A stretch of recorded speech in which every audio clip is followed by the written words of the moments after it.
Yani bunlar işte. Makineden olmuş şeylerini arıyorum.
Van depremi olunca Van Veteriner Fakültesi 3. sınıfındaydı.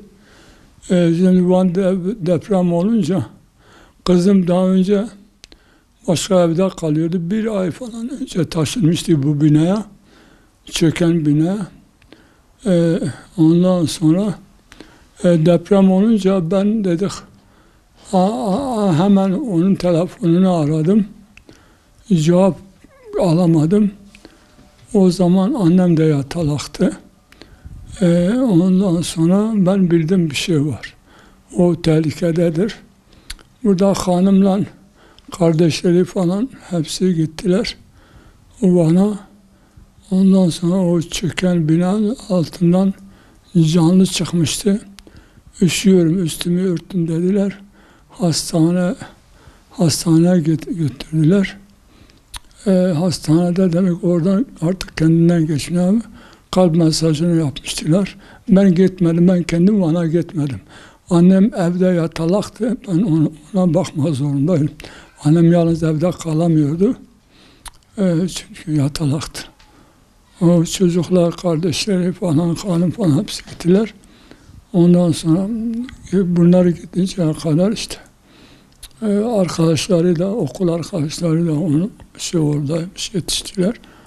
Kalp masajını yaptılar, rahmete gitmişti. Oradan işte arabayla alıp getirdiler. İnşallah şehittir. İşte diyordu ben okuyacağım, çok merhametliydi, çok salihdi. Ben arıyorum, hiçbir hatasını bulamıyorum ki. Biraz üzüntüm dinsin.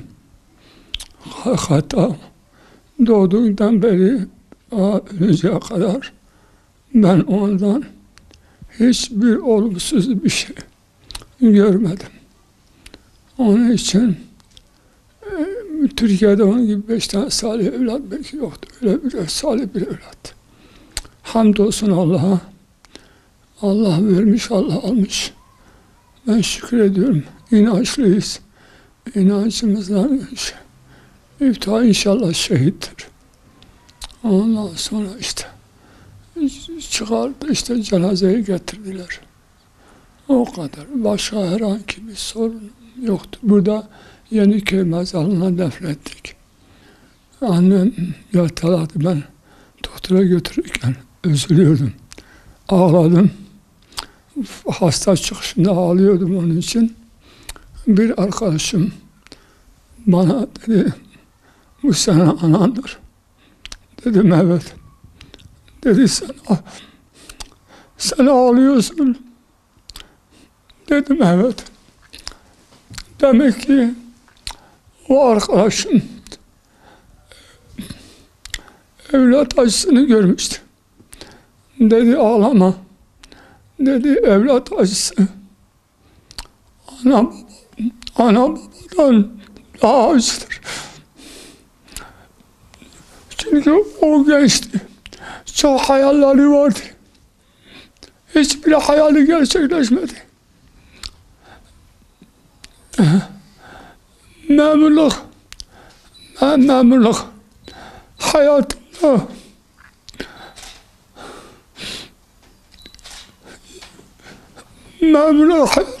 7 çocuğa baktım, hamdolsun. Şerefimizdeyiz. Başımız diktir. İnançlı bir aile olma sebebiyle çok rahatım. İnançlı olmam ve ailemin inançlı olması, ailem bütün çocuklarım bana sabır veriyor. Allah'a sığınıyorum. Öyle işte. Yalnız onun hiçbir isteği yerine gelmeden öyle biraz sıkıntı hayat yaşadı. Onun biraz acısı bana ağır geliyor. Evet. İnsan evlat acısını unutamıyor. Evlat acısı ana babadan da belki daha fazla acıdır. Evet. Ama çok şükür Müslümanız, inancımız var. Onunla iftihar ediyorum, ona sabır veriyorum, güç alıyorum. İslamiyet'ten dolayı, gücüm İslamiyet'ten dolayıdır. Dayanıyorum, yaşıyorum. Kendimi isyan etmiyorsam, hamdolsun Allah'a, İslamiyet'ten dolayıdır, inancımızdan dolayıdır. Biz sabırlı oluyoruz. Ben bunu herkes için de bu geçerlidir. Benim için yalnız değil. Sağ olsun okulda sevilen birisiydi. Hatta bir ara duyduğuma göre dedi onun adına yurt kurulacakmış. Öğrenci yurdu. Ben çok sevindim. Çok sevindim. Öyle çok iftihar ettim. Ama maalesef bilmiyorum, daha bir haber alamadım, duymadım da. Yani ilk başta dediler ki onun adına bir öğrenci yurdu kurulacakmış. İşte ben onu istiyorum, kurulsun. İsmi yaşasın o 100. yıl. Vətən Fakültesine yaşasın. İşte o yurt kurulmadı, ne olduysa duyma, yalnız bana o zaman demek ki arkadaşları tarafından her okulda her neyse 1,5 milyar para bana postaneye geldi. Onu işte ben almaya giderken çok, hani biliyorsunuz çok acıdır. O parayı almaya giderken öyle salapatı cebime koydum.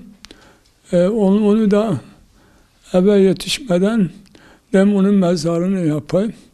Onu da eve yetişmeden o kapkaçla gitti. Onun dışında herhangi bir onunla ilgili bir şey olmadı. Yani bir tek isteğim yardım olsa da zaten ben etmiyorum, yine onun hayrına verecektim de. Yani ben onu maddiyat peşinde değilim de, hayrı için verecektim de. Maddiyat istemiyorum. Yalnız işte onun adına bir yurt yapılsaydı orada. Diyordu baba, bana bunu diyordu. Diyordu baba, ben öyle eminim sizden ki sizin gücünüz olsa siz öğrencileri okutacaksın. Ben senden böyle anlamışım, seni böyle görüyorum. Gerçekten de öyle. Şimdi ben utanmasam üniversiteye giderim, o kızları seyrederim. İşte diyorum, gidersem diyecekler bu delidir nedir? Veyahut psikopattır, ben gidem o kızları seyredeceğim. Kızımın hatırı için öyle yapacaktım. Öyle işte. Bazen ben otobüslere biniyorum. Bazen ben binada çıktığım zaman otobüslere, sokakta, caddeden geçerken genç kızları görünce hele okuyan genç kızları görünce ben yaşlıyım ya, çok işte onlara bakmak istiyorum.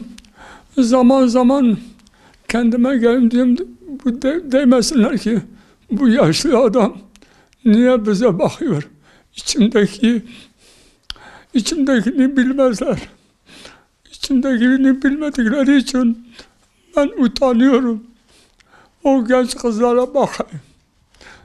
Öğrencilere, genç kızlara, sokaktaki genç kızlara bakmayı utanıyorum zaman zaman. Diyorum, beni yanlış anlamasınlar diye. Tabii onlar içimdekini bilmezler. Şimdi içimdekini onlar bilmezler. Ben ne için onlara baktıklarımı, işte o yüzden biraz yani fazla bakamıyorum. Genç kızlara ben istiyorum. Hep genç kızlara bakayım. Okumakla ilgili ben üzülüyorum ki işte benim gücüm yoktu. O evden çıkmasaydı o ev, yani taşındığım bina arada 100 lira bir ücret farkı vardı. İşte o 100 lira için bu yeni eve taşındı, yeni binaya. Eski evinde olsaydı belki yani ya bir şey olmazdı yani. O biraz içimde bir nükte var. Bak demek ki yani o zaman ortam daha değişikti. Şimdi bir memur maaşıyla 7 çocuğu büyütmek, bakmak, okutmak biraz zor geliyor. Şimdiki ortamlar gibi değildi. Defter, kalemler, kitaplar bedava değildi o zamanlar. O zaman okumak herkes baba şey değildi, bayağı yüktü yani. İşte o yokluk haliyle mücadele etti. Öyle okudu, kazandı. Ha diyordu baba 1 yıl kalmış, 1 yıl. 1 yıl kalmış ben mezun olacağım. Anamla babamla hacca göndereceğim. Ben size paranı da geri vereceğim baba diyordu. Sizi ve annemi babamı hacca göndereceğim. Bunu kesin. Bunun ilk bana düşüncesi oydu. En önemli düşüncesi beni ve anasını hacca göndermekti. En büyük arzusu. Ben gittim ama anası gitmedi. İşte odur. İşte böyle salih evlat arıyorum, hiçbir olumsuzluk tarafını görmüyorum. Biraz bana şey oluyor. Evet. İster istemez. O hiçbir zaman hiç kimseyi de özmemişti. Bütün insanları, hayvanları severdi. İşte öyle çok. Kendini aç bırakırdı, fakirlere şey ediyordu. Yemin ederim. Kızım bana anlattığına göre yani aldığı simiti açtı ve vermiş bir tanesine. O yesin diye kendini tekrar aç bırakmıştı. Öyle bir şefkatliydi. Öyle bir merhametliydi. Öyle merhameti fazlaydı. İşte öyle merhametli insanlar, insanda merhamet olursa iman da olur. Benim babam rahmetli öyle söylüyordu. İşte öyle ne yapayım? Çok şükür Allah bizi Müslüman yaratmış. Ona hamd şükürler ediyorum. Hiç ben kendimi şey etmiyorum. Haşa. Hani isyan etmiyorum, şükür ediyorum, dua ediyorum. Bütün Müslümanlara, dünyadaki bütün Müslümanlara, gençlere özellikle gencin acısını gördüğüm için ben gençlere çok dua ediyorum. İhtiyarlar dünyanı bitirmiş sayılırlar. Gençlere ben dua ediyorum, Müslüman gençlere çok duacıyım. Canımı veririm onlar için, gençler, Müslümanlar için. Tabii ben kızımı okuturken, kızım Ayşegül'ü okuturken, oğlum da içerideydi. Hem ona bakıyordum, hem hanımına, çocuğuna da bakıyordum. Yüküm bayağı ağırdı yani. Öyleydi. Benim çocuğum da yani PKK, Marksist, Leninist, ateist olmasın diye biz ailece işte ne olmasın diye ben çocuğumu camiye göndermesini, Kur'an dersini, namaz kılmasını şey ediyordum. Tavsiye ediyorum, ben onu yönlendirdim. O zaman da 97 yıllarında malumunuz Milli Güvenlik Kurulu toplanıyordu, irtica PKK'dan daha tehlikelidir. Benim evime atıyordu, niye oğlun camiye gidiyor? Gitsin, affedersin gitsin. Ofiste, sosyetik yerlerde parta gelsin, işin ne işi var camide? Benim oğlum PKK olmasın, İslam'ı yaşasın diye ben onu teşvik ettim. Şimdi benim oğlum eylem de yok üstünde. Karıncayı özmezdi. Benim oğlum diyordu ki Mekke'yi yakmak günah değildir ki bir insanı öldürmekten. Benim oğlum eylem yapmamış. O zaman FETÖ diye bir şey vardı. Onlar işte onu dinlemiyordu. Hatta oğlum gözü kapalı ifadeyi göz altındayken 30 güne yakın göz altında kalmıştı. Arkadaşlar hepsi imzalamıştı işkenceden. O koltuğuna arkadaşlar girip görüşe getiriyordu. Daha dedi içinde birisi ölüm tehlikesi var. İmzalama gözü kapalı ifade imzalamıştı ona. Göz altındayken mahkemede de ifade verirken bir hakimle o zamanki yönetimin bu kulağından girer buradan çıkardı. Çok şükür onlar da FETÖ'den dolayı içeridedir. Demek ki ben biraz ondan rahatım. Oğlumun şu andaki ceza yemesinin sebebi benim. Aslında ben tek üzüldüğüm nokta ben olma sebep oldum. İslam'a PKK olmasın diye yani Müslüman olarak ben onu camiye yönlendirdim. Ben ona şey ettim, yardımcı oldum, önderlik yaptım. Benim yüzümde hapiste olduğundan dolayı ben vicdan azabı çekiyorum. Bu oğlum benim yüzümden cezaevindedir. Ben onu camiye, Kur'an'a, İslamiyet'e yönlendirmeseydim oğlum dağa çıkacaktı. PKK olacaktı. İşte ben ona üzülüyorum, çocuğum içeride olmasının üzüntümün sebebi budur. Cumhurbaşkanına bir mektup yazdım. Bana makbuzu da geri gelmedi. Halen bir örneği bende de eline yazdım. O bana cevap da gelmedi Cumhurbaşkanı'na. Benim oğlum 97 tarihinden beri içeridedir. O zaman irtica diyor tehlikelidir. O zaman hiçbir şey namaz kılan irtica sayılıyordu. Camiye giden irticacı oluyordu. Hele özellikle gençlere çok önem veriyordu. Sayın Cumhurbaşkanı bunu bilmelidir ki biz 90'lı yılların kurbanıyız. Kendisi bir şiir yüzünden bak koskocaman kendisi böyle sizin gibi insanlar bir şiir yüzünden mağdur olmuşsanız benim gibi bizim gibi gariban fakir halkın halini bir düşünün. Yani lütfen 90'lı yıllarındaki o insanlara yapılan hem işkence olsun hem İslami yaşamalarından dolayı şeylik olsun onlara bir kapı Ergenekonlar gibi veya diğer halklar ona tanıdığınız gibi bu 90'lı yıllarına bunlara da bu mağdur insanlara da bir şey tanıyın. Benim sizden isteğim budur. Biz gariban biz hakkımızı arayamıyoruz. Biz şimdiki sesimizi duyuramıyoruz.